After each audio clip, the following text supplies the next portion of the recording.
For years, my birthday was treated like an accounting problem. Too close to Christmas, too inconvenient, too expensive, too much trouble. That was the family line, repeated so often I could hear it before anyone opened their mouth. But my younger sister, Natalie, was born in June, and every June our parents suddenly remembered how to celebrate a child like the world depended on it. She got backyard carnivals, hotel ballrooms, white tents on golf courses, Fauxhagers custom cakes, and once, when she turned 21, a live band that my father bragged about for months. I got a grocery store cupcake with a candle already bent from the heat of the kitchen light. So when my 30th birthday came around, I did not cry. I did not beg. I did not ask my parents if they had made plans. I did not remind Natalie that she had forgotten the date again. I quietly booked a first-class ticket to Tokyo. And when I posted the view from my penthouse, suite high above the city, with the skyline glittering like a field of stars beneath my window, my entire family lost their minds. Not because they missed me. Because, for the first time in my life, I had spent my own joy without asking their permission. My name is Claire Whitman. I grew up in a nice suburb outside Boston, in a house with blue shutters, a piano no one played, and a dining room my mother called for special occasions. I used to think special occasions meant birthdays, graduations, promotions, moments when a family gathered around someone and said, "We see you. We are glad you are here." In our house, special occasions meant Natalie.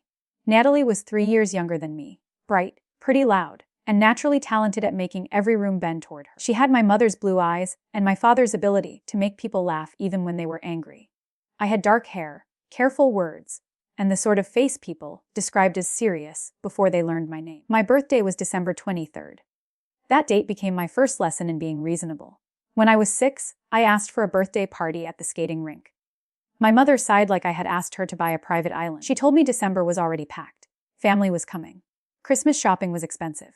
Everyone was tired. "We will do something small at home," she promised. Something small turned out to be a sheet cake from the supermarket eaten after dinner on Christmas Eve, while my cousins argued over who got the corner piece. My aunt sang the birthday song too fast because the pies were cooling. My father took one blurry picture and said, "There, sweetheart, double celebration." Then he handed me a wrapped box with red Christmas trees printed on it. Inside was a sweater. "Birthday and Christmas," my mother said, smiling proudly. "Isn't that efficient?" Efficient. That was a strange word to give a child instead of joy. At 7, Natalie had a backyard carnival. There was a balloon arch, a pony, a magician, and a cotton candy machine that stained everyone's fingers pink. At 10, she had a hotel pool party with matching towels embroidered with her initials.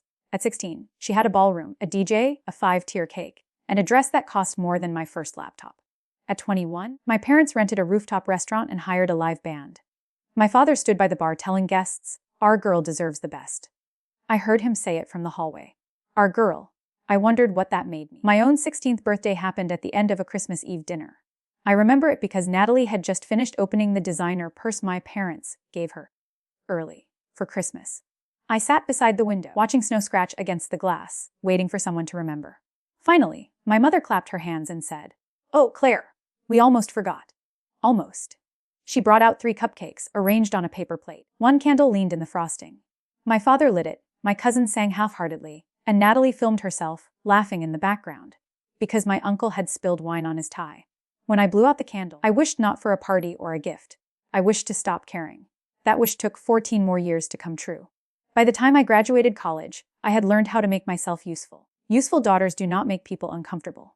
Useful daughters say, "It is okay," before anyone apologizes. Useful daughters help set tables for parties they were not given. Useful daughters smile when their sister gets praised for doing half of what they have done.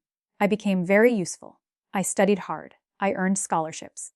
I majored in computer science, then took a job at a cybersecurity firm in Cambridge. I moved into a small apartment with brick walls, old radiators, and a view of an alley that looked beautiful in the rain. I paid my own bills. I bought my own furniture. I built a life where no one could tell me I was too expensive.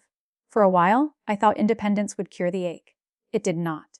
Every December, my mother still sent the same message. "This month is impossible, honey. Can we celebrate your birthday in January?" In January, she would be tired. In February, Natalie would have a crisis. In March, everyone would forget.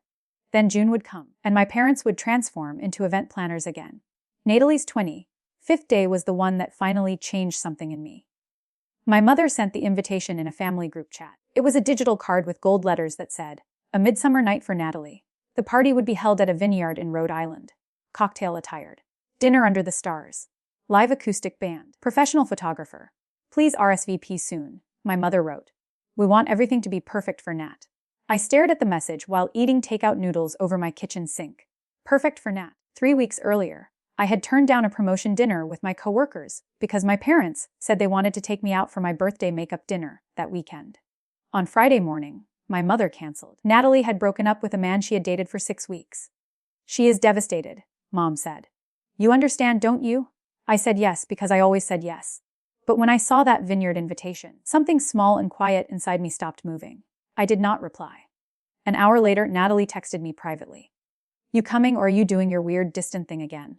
I typed 3 different answers and deleted them all. Finally, I wrote, I have plans. She sent back a laughing emoji. Sure. That was the moment I realized my absence was only rude when it belonged to me. Natalie could forget my birthday, ignore my calls, miss my accomplishments, and it was explained as business or stress or being young. If I missed one of her productions, I became cold, jealous, dramatic. That word followed me everywhere. Dramatic. When I asked why my birthday gifts were always combined with Christmas, I was dramatic. When I pointed out that Natalie got a car at 16 and I had bought my own at 24, I was dramatic. When I told my mother it hurt that no one came to my apartment after I got laid off during a company restructuring, I was dramatic.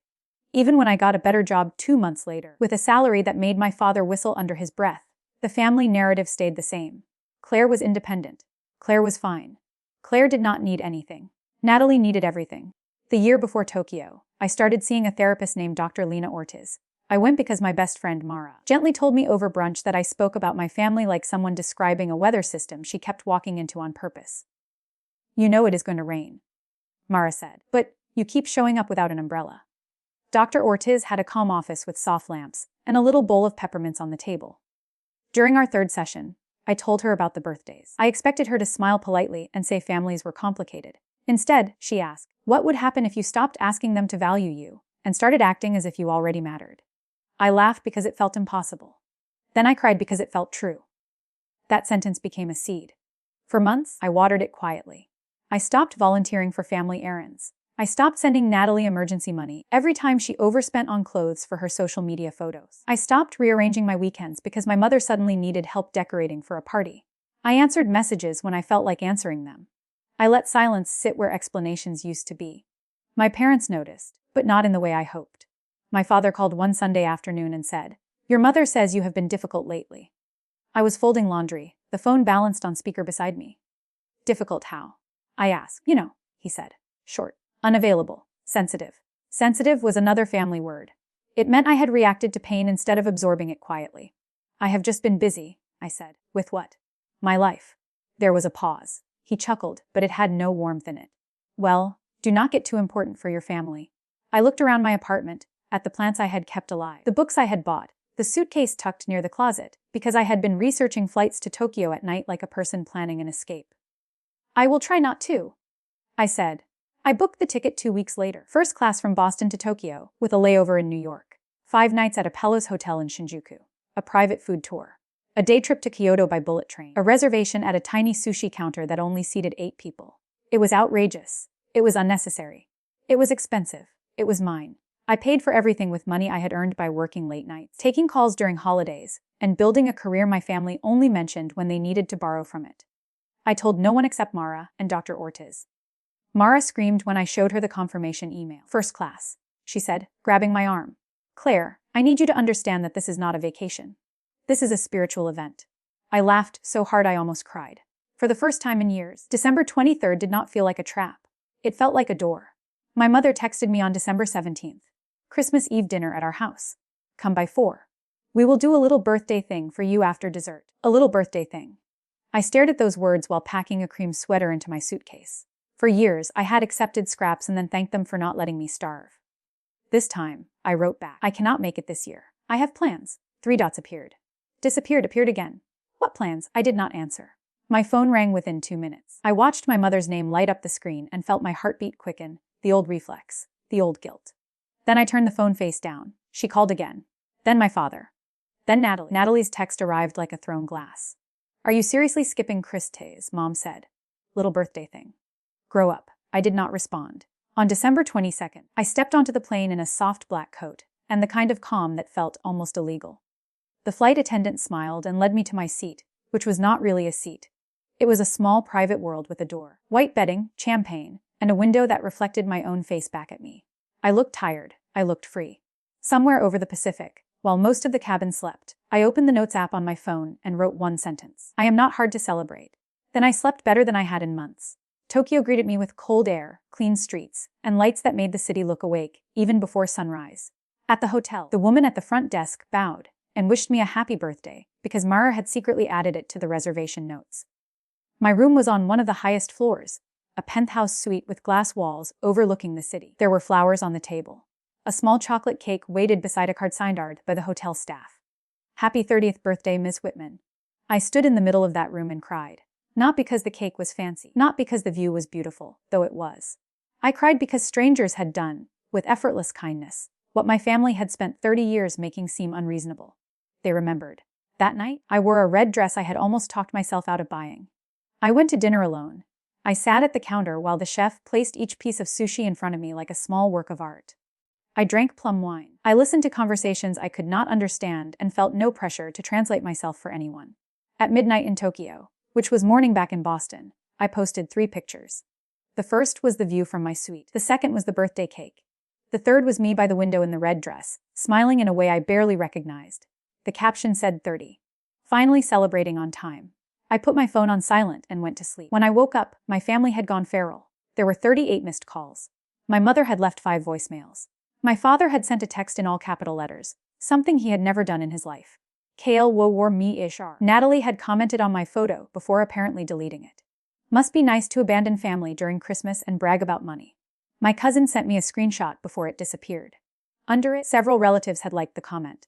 Then Aunt Rebecca, my father's older sister, messaged me privately. Claire, I hope you are having the best birthday. Also, your mother is telling people you used family money for this trip. Please tell me that is not true. I sat upright in bed. Family money. My hands went cold. I called Aunt Rebecca before I called anyone else. She answered on the first ring. I am sorry to bother you on your trip, she said, but your mother is making a scene in the family chat. What is she saying? Aunt Rebecca exhaled slowly. That you drained the family celebration account. That you took advantage of money meant for Christmas expenses.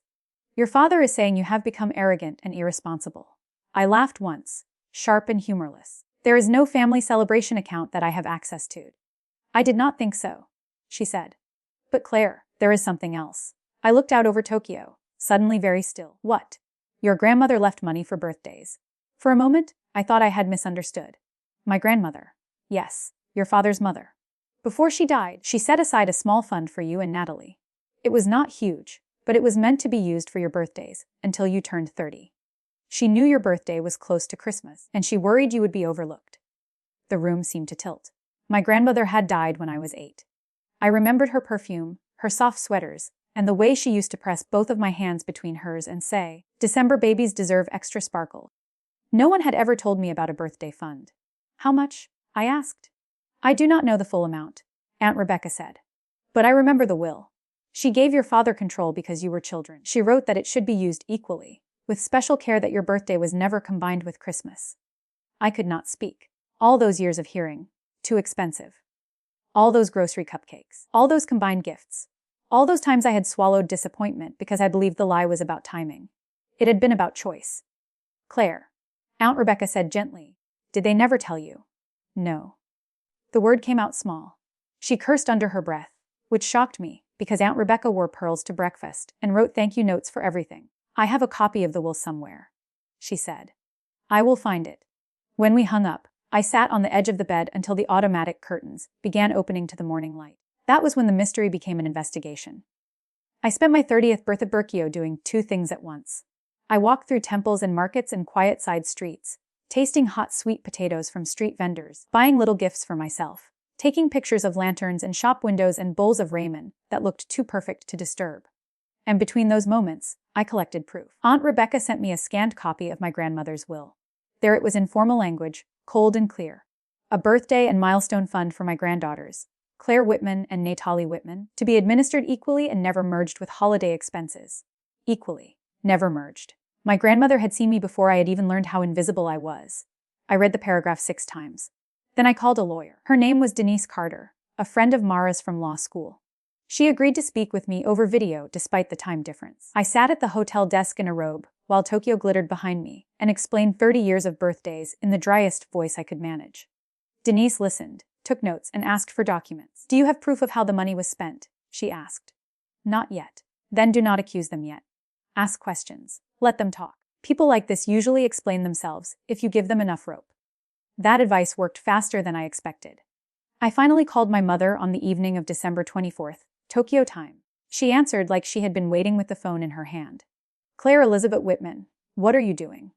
"I watched snow-free Tokyo traffic move far below my window, having my birthday trip." "Do not be smart with me. You humiliated us." "How?" "You posted that ridiculous room for everyone to see.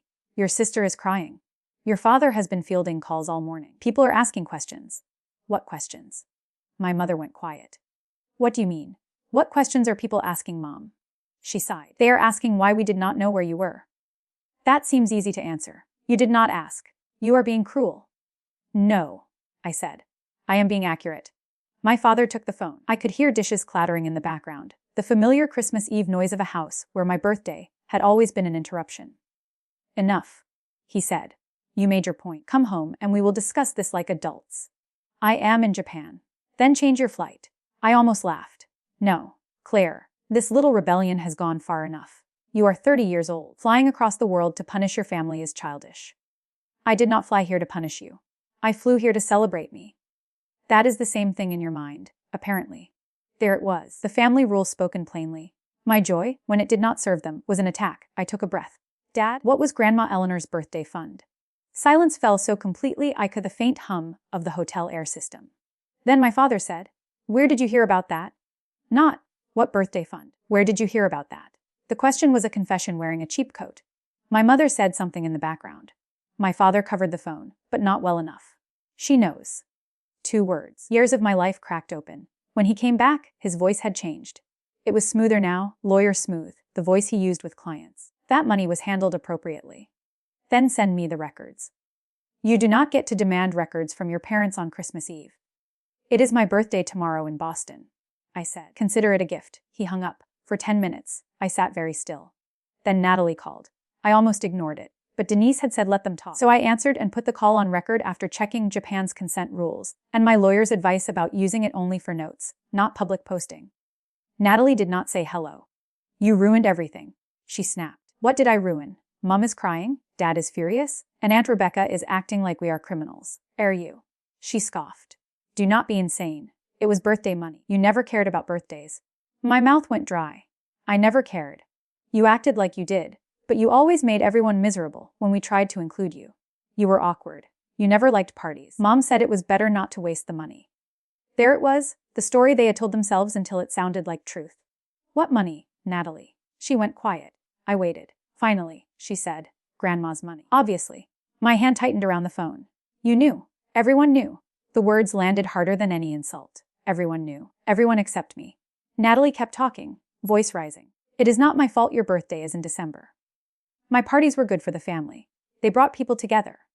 And honestly, you were making plenty of money by your 20s. Why would you need a birthday fund?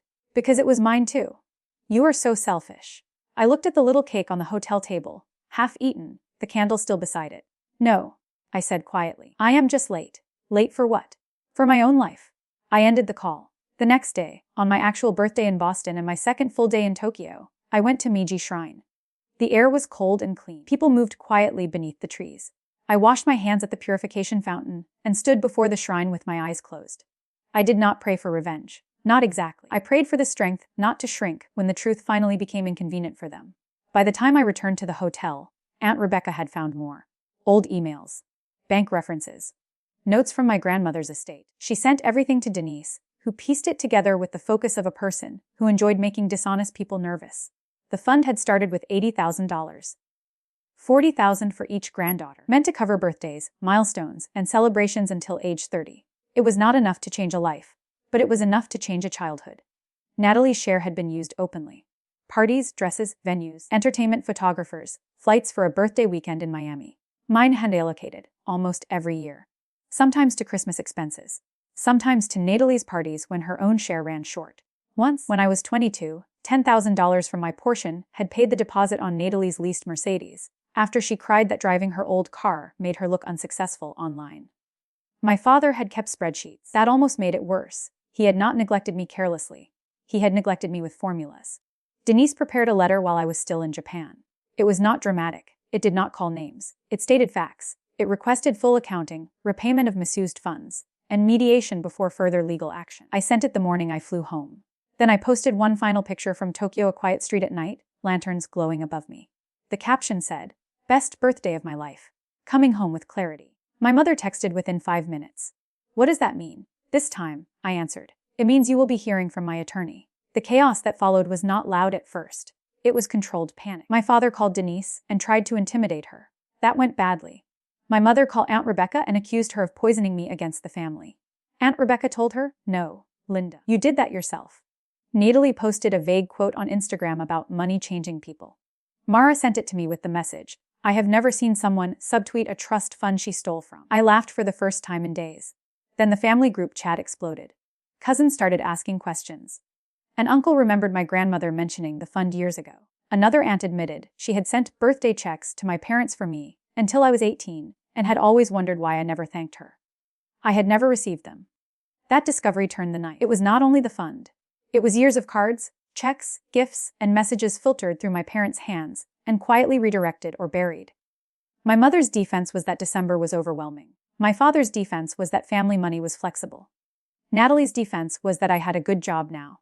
None of those defenses sounded as good outside our living room as they had inside it. Mediation happened in February in a glass conference room downtown. My parents sat on one side of the table. Natalie came too, though no one had asked her to. She wore a cream coat and the injured expression of someone who believed consequences were a form of bullying. I sat beside Denise. For once, I did not feel like a child at the adult table. My father opened with a sigh. "Claire, before this becomes uglier, I want to say we are sorry you felt overlooked."